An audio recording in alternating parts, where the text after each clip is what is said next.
Ejercicio 2. Un vaso cilíndrico de diámetro D se llena con un líquido a través de un chorro de diámetro D, con velocidad constante v. Sabiendo que la altura inicial del líquido es h sub 0, hallar la evolución de la altura con el tiempo h.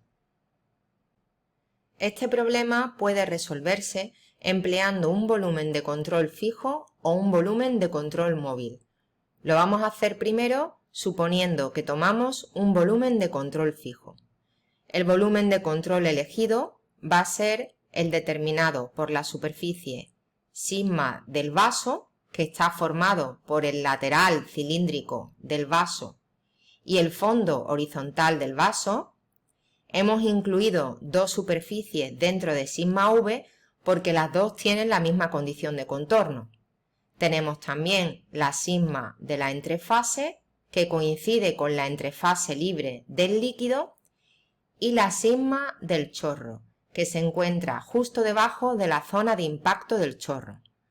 Pueden observar en este dibujo cómo la sigma del chorro es un círculo de diámetro d pequeña, mientras que la sigma de la entrefase es una corona circular de diámetro máximo d mayúscula y diámetro mínimo d minúscula. La ecuación de conservación de la masa proporciona que la variación de la masa en mi volumen de control más el transporte convectivo de masa a través de las paredes que encierran a mi volumen de control es 0. Como estamos trabajando como un líquido, la densidad se nos va. La velocidad del volumen de control es 0 sobre todas las superficies, puesto que el volumen de control que hemos elegido es fijo. El primer término sería la variación con el tiempo del volumen de mi volumen de control. Como el volumen de control es fijo, este término es 0.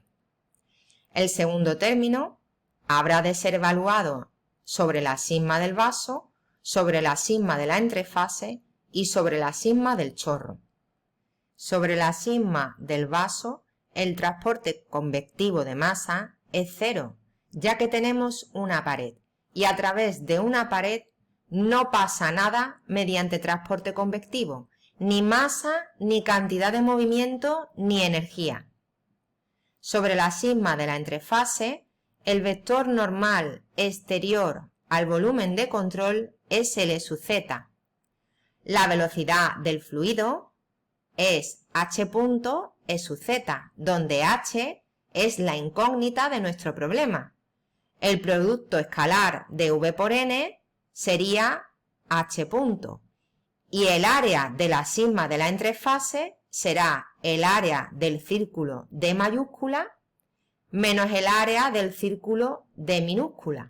Sobre la sigma del chorro, el vector normal exterior al volumen de control es también L sub z, y la velocidad del fluido es menos v e sub z, que es un dato del problema. El producto escalar de v por n sería menos v, y el área de la sigma del chorro el área del círculo pequeño.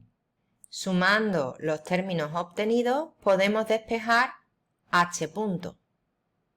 Integrando entre t igual a 0 y un t genérico, obtenemos h de t, que es lo que nos pedía el problema. Veamos cómo resolver el problema empleando un volumen de control móvil. El volumen de control que vamos a tomar coincide en t sub 0 con el que hemos dibujado antes, pero la sigma de la entrefase y la sigma del chorro se van a mover con la misma velocidad con la que asciende el fluido. Escribimos la ecuación de conservación de la masa y de nuevo se nos va la densidad porque estamos trabajando con un líquido. La velocidad del volumen de control en este caso no es 0. El primer término es la variación con el tiempo del volumen de mi volumen de control, es decir, cómo varía con el tiempo el volumen de un cilindro, de base pi d al cuadrado partido por 4 y altura h de t. El primer término queda, por tanto, pi d al cuadrado partido por 4 por h punto. Sobre la sigma del vaso, el transporte convectivo de masa continúa siendo 0 porque tenemos una pared. Sobre la sigma de la entrefase, el vector normal es E sub z y la velocidad del fluido coincide con la velocidad del volumen de control, porque yo la he elegido así, y por tanto el transporte convectivo de masa queda 0. Sobre la sigma del chorro, el vector normal es el E sub z. La velocidad del fluido es dato e igual a menos v E sub z. Y la velocidad del volumen de control es igual a h punto E sub z porque yo la he elegido así. Por tanto, v menos v sub c escalarmente por n resulta menos v menos h. Multiplicando por la sigma del chorro, pi d al cuadrado partido por 4, obtenemos el transporte convectivo sobre esta superficie. Sumando todos los términos obtenidos, somos capaces de despejar h punto, que tiene la misma expresión que en el caso anterior. Este problema es un ejemplo de ejercicio donde da igual que yo elija un volumen de control fijo o móvil. El problema es igual de fácil o de difícil.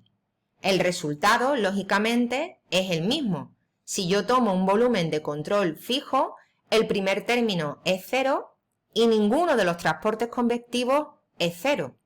Si yo tomo un volumen de control móvil, el primer término es distinto de 0, pero uno de los transportes convectivos es 0.